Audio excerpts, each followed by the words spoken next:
Alors? Eh bien, madame la comtesse, madame la vicomtesse et madame de Saint-Clair prennent le café sur la terrasse, monsieur le comte. C'est bien. La voie est libre, vous pouvez y aller, mon ami. Eh ben, c'est pas trop tôt.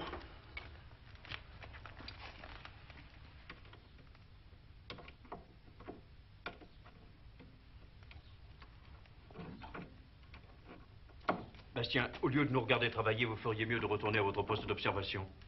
Bien, monsieur le comte.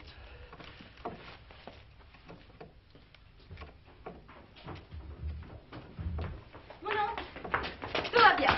Parfait, mes enfants. Ah, je vois d'ici la tête de vos mères.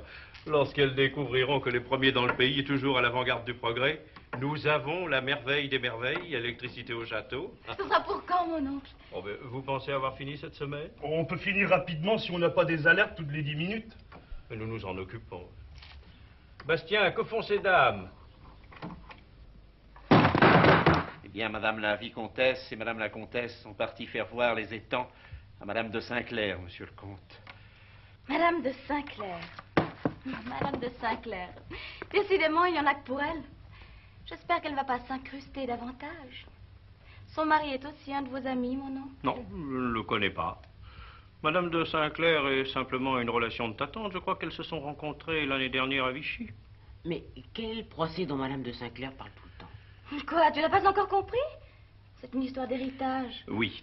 Elle a un oncle en Amérique qui vient de mourir en lui léguant une immense fortune. L'ennui, c'est que des cousins américains ont attaqué le testament.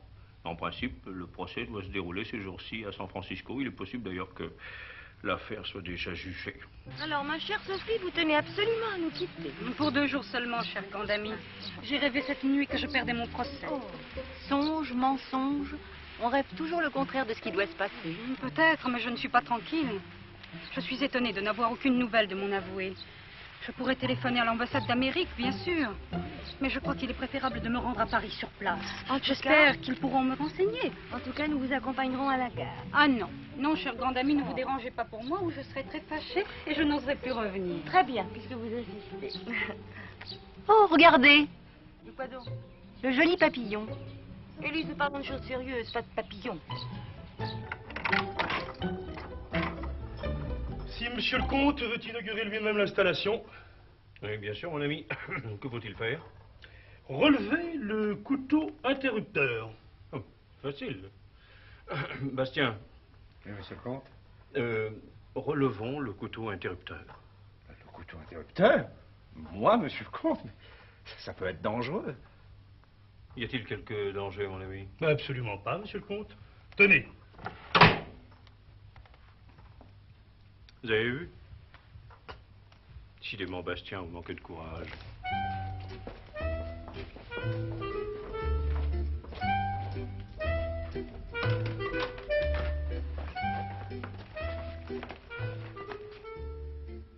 Ça ne marche pas.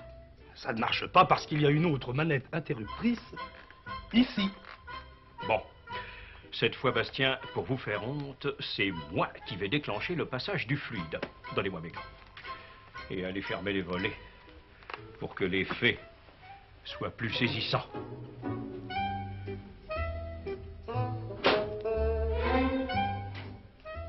Mes enfants, regardez bien. Vous allez assister à un miracle de l'intelligence humaine qui a réussi à capter une des sources les plus mystérieuses de la nature et à la domestiquer à son profit. C'est le mythe de Prométhée enfin réalisé. Ded, qui était Prométhée? Le bonhomme qui avait conquis le feu du ciel, papa?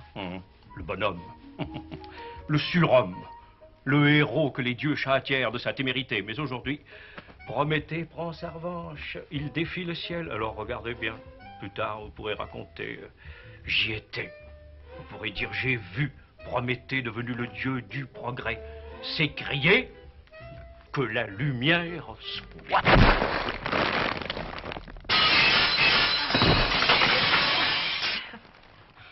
Comme c'est curieux.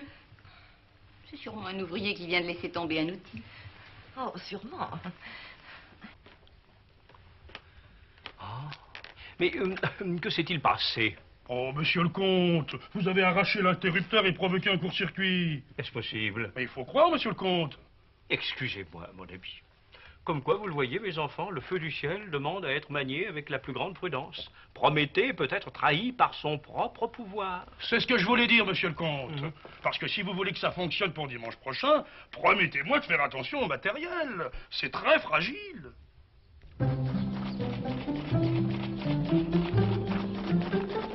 Adieu, mes amis, et merci encore. Mais je vous en prie. Au revoir. Adieu, chère madame. Adieu, cher monsieur. À bientôt, chère madame. À bientôt. Pensez-nous vite. Au revoir. Au revoir.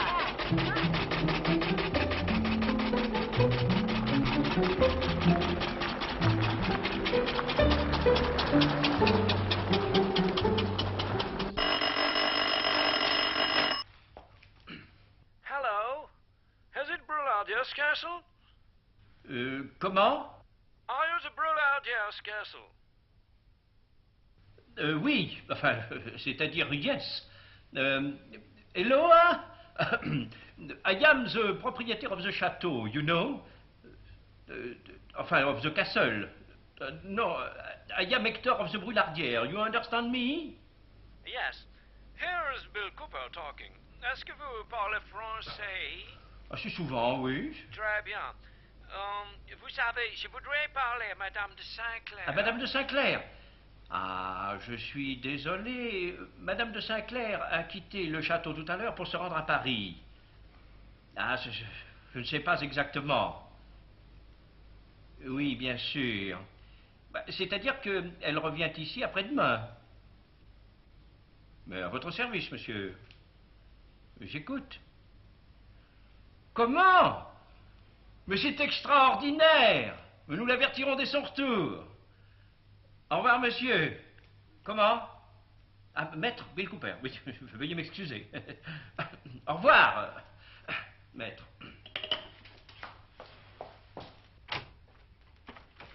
Bonne nouvelle. Votre ami a gagné son procès. C'est vrai? Ah, je viens d'avoir au téléphone Maître Bill Cooper. C'est son avoué américain qui arrive tout droit de Boston. Et comme il s'absente pour quelques jours de Paris, il voulait parler à Madame de Saint-Clair pour lui annoncer sans tarder la bonne nouvelle. Enfin, en attendant, il nous charge de la prévenir dès qu'elle reviendra. Oh, c'est bête, il aurait téléphoné 1 heure plus tôt. Bah oui, mais il ne pouvait pas savoir que Madame de Saint-Clair était partie à Paris. Tu vois. Ah, chère Sophie, comme elle va être heureuse. Mhm. Excusez ce moment de faiblesse ridicule. Mais c'est bien compréhensible après ce que vous avez vécu. Enfin, c'est du passé. Vous voilà riche maintenant. Mon avocat vous a-t-il dit quand je dois toucher cet héritage? Non, il ne m'a rien dit, mais je pense que vous le toucherez dans un mois environ. Le temps des formalités. Oh, mais il sera trop tard. Mais allons, Sophie. Ah, et pourquoi trop tard? Oh, c'est trop injuste, non, trop injuste. Mais qu'est-ce qui est trop injuste, Sophie? Je ne peux pas vous le dire. Sophie, il faut tout nous dire. Nous sommes vos amis. Le procès a duré si longtemps. Il y a eu tellement de frais. J'ai dû emprunter des sommes considérables. Vous allez pouvoir tout rembourser. Non. Mes créanciers soudoyés par mes adversaires me refusent tout délai. Ils exigent le remboursement total dans les 48 heures, sinon tous mes biens à Paris seront saisis et mis en vente. Mais si ce n'est que cela, nous pouvons vous avancer ce qu'il vous faut. N'est-ce pas, Hector? Bien sûr.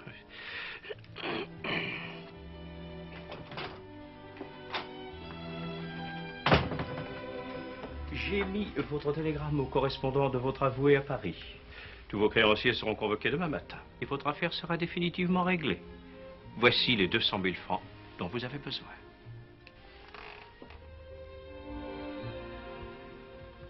Non, vraiment, je ne peux pas accepter. Ah, Sophie, ne recommencez pas. Nous avons bataillé pendant 3 heures à ce sujet. Vous savez bien que c'est la meilleure solution. Mes amis, mes chers amis, comment pourrais-je jamais vous remercier? Ne parlons plus de ça, Sophie, ou je vais me fâcher. Votre train part demain matin à 7 heures. Vous arriverez à Paris à midi. J'ai retenu nos billets. Nos billets? Ah, vous ne pouvez pas voyager seul avec tant d'argent. Mais si! Je ne veux pas que vous vous dérangiez. Vous avez raison, Hector, ce ne serait pas prudent. Mais je vous assure, Chère madame, ce sera une joie pour moi de vous accompagner. Oui, et je vous accompagnerai moi aussi. Non, Amélie, cela vous fatiguera. Oh, mais j'y tiens absolument. Que je suis contrariée. Je ne voulais pas du tout. Mais si, ça nous amusera beaucoup de revoir Paris ensemble. N'est-ce pas, mon cher Hector? Absolument, absolument.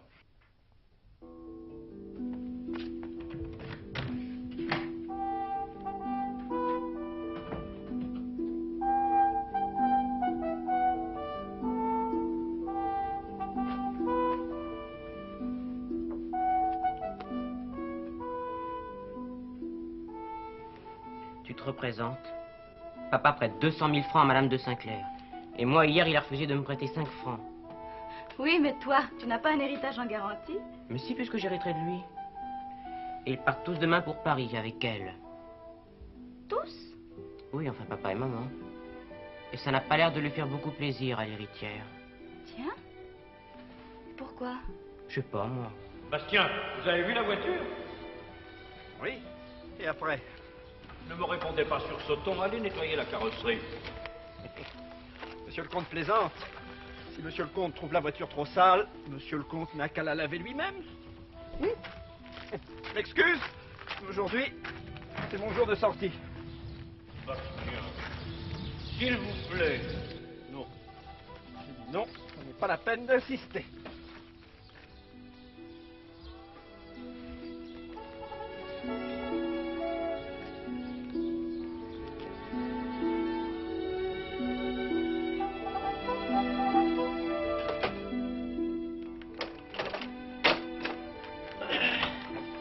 Tiens, il n'est pas là. Si, je suis là. Oh, pardon.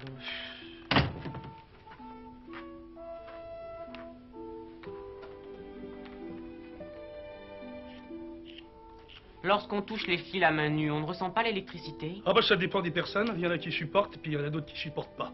Moi, ça me fait rien, tenez. Tournez l'interrupteur, s'il vous plaît, mademoiselle. Et c'est à droite de la porte. C'est pas dangereux, au moins. Mais non. Allez-y.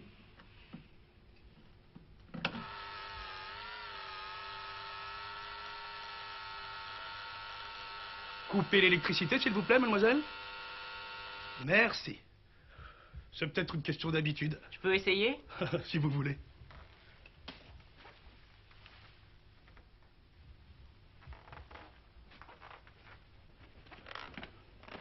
J'y vais? Quand vous voulez.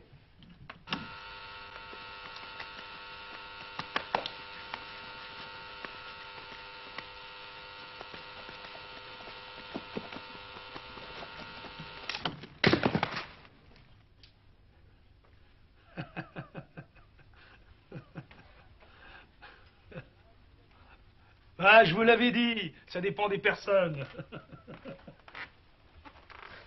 Ça t'a fait mal? Non, mais c'est curieux, j'avais les mains collées au fil. Alors on va pouvoir éclairer ce soir. Ah non, mademoiselle, c'est dimanche qu'il y aura l'inauguration solennelle des Lumières de Monsieur le Comte.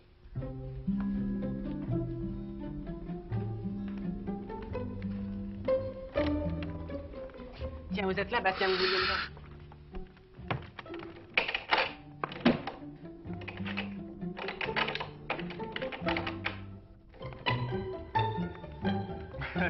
Oui, mais Victorine ne le savait pas. Alors elle en a fait des crêpes, au moins une douzaine, parce que le pharmacien lui avait dit qu'avec 2 kilos de farine de moutarde, ça passerait très bien. Et alors c'est Firmin qui les a toutes mangées. Vous vous rendez compte? Des crêpes à la farine de moutarde. C'est amusant. C'est vraiment une maison de louveteins. Mais enfin, Bastien, qu'est-ce que c'est que cette histoire de crêpes à la farine de moutarde? Excusez-moi, mademoiselle, mais c'était à cause de Madame de Saint-Clair. Tenez, regardez ça. Ben, c'est un aller-retour pour Saint-Aubin. Et après? Après, je ne sais pas, mademoiselle, mais comme si Madame de Saint-Clair, qui l'a laissé tomber dans l'automobile, et que ce billet était délivré avant-hier, cela me paraissait curieux. Mardi 25 juin 19... Mais alors, Madame de Saint-Clair ne serait pas allée à Paris? J'en ai bien l'impression, mademoiselle. Écoutez. Tous les jours, à la même heure, elle s'en va, on ne sait pas où. Mais cette fois-ci, je vais la suivre.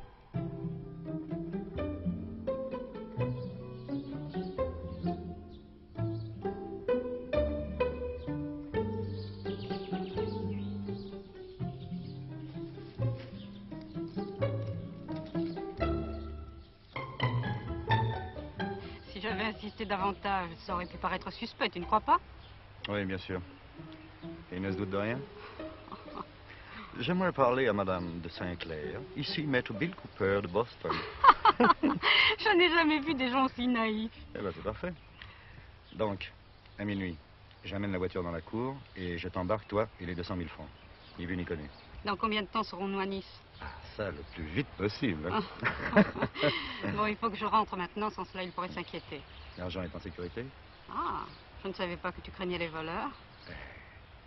Je savais bien que c'était une voleuse.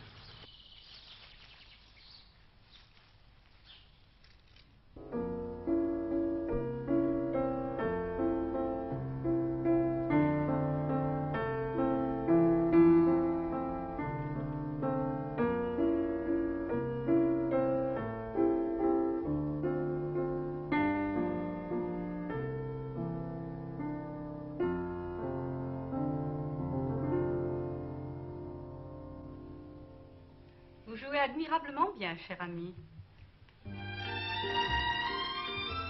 Je pense qu'il est temps d'aller se coucher. Quelle heure est-il? Mais 10h23, chère madame. Déjà?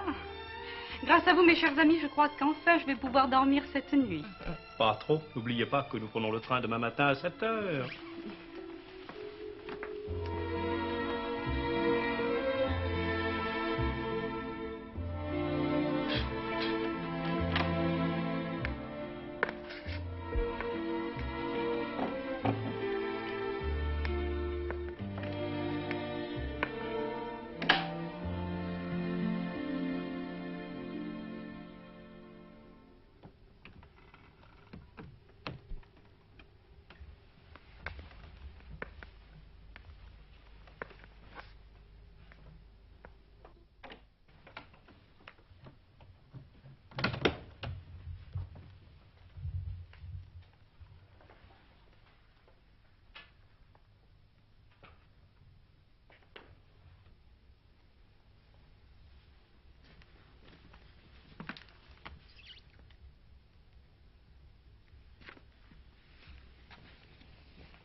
Que faites-vous, mon ami? Et vous le voyez, ma chère Amélie, je chasse les moustiques.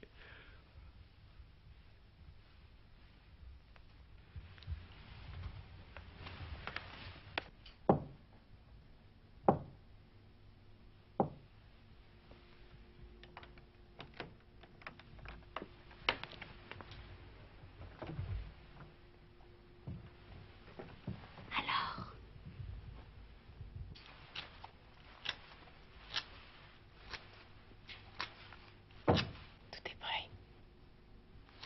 Quelle heure est-il? 11h07. Plus que 53 minutes à attendre. Éteignons, c'est plus prudent.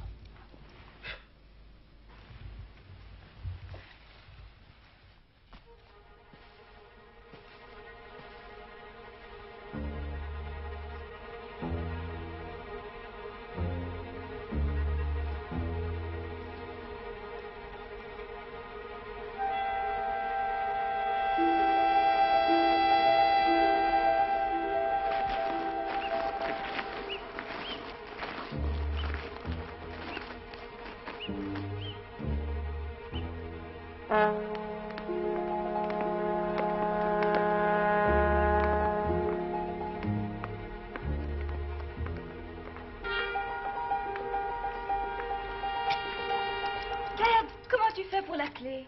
J'ai chippé à l'électricien.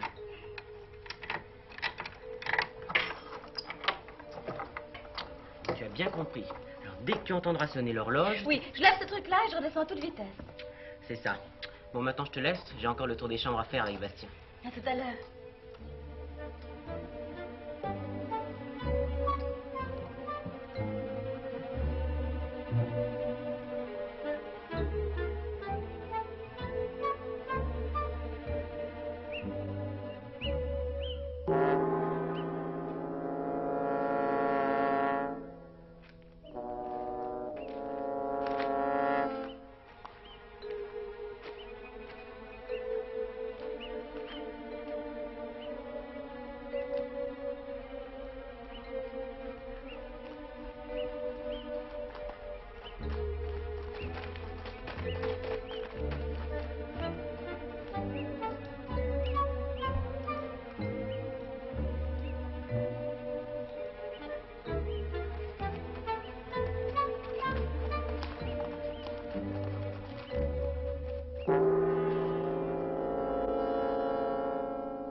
Vite, Bastien, montez dans le grenier et attendez le signal. Je monte tout de suite. Allô? Allô? Allô? Ah bonsoir, mademoiselle, ici le château de la Broulardière. Pouvez-vous me passer la gendarmerie? Oui, la gendarmerie, c'est très très très urgent. Dépêchez-vous, mademoiselle.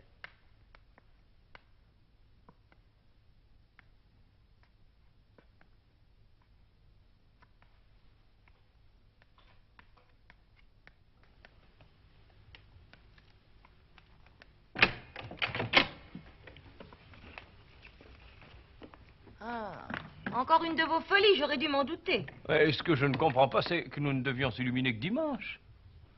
Hector, regardez. Mais Sophie, vous avez encore le temps. Vous avez dû vous tromper d'heure, chère madame. Votre train ne part qu'à 7 heures. Attention, mon oncle, elle part avec votre argent. Au voleur! Au voleur!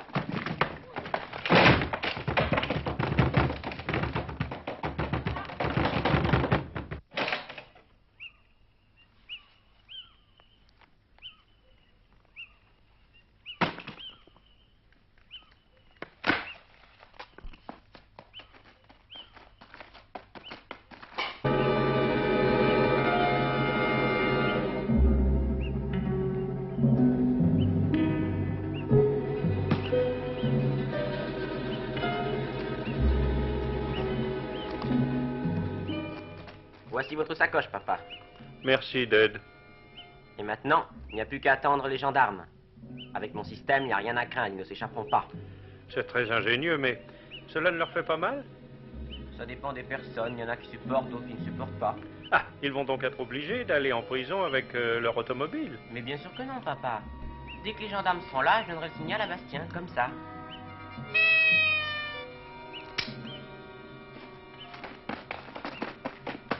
Et l'électrique... Oh! Ah oui, j'ai compris. Eux aussi, d'ailleurs. Vous inquiétez pas, je vais les rattraper.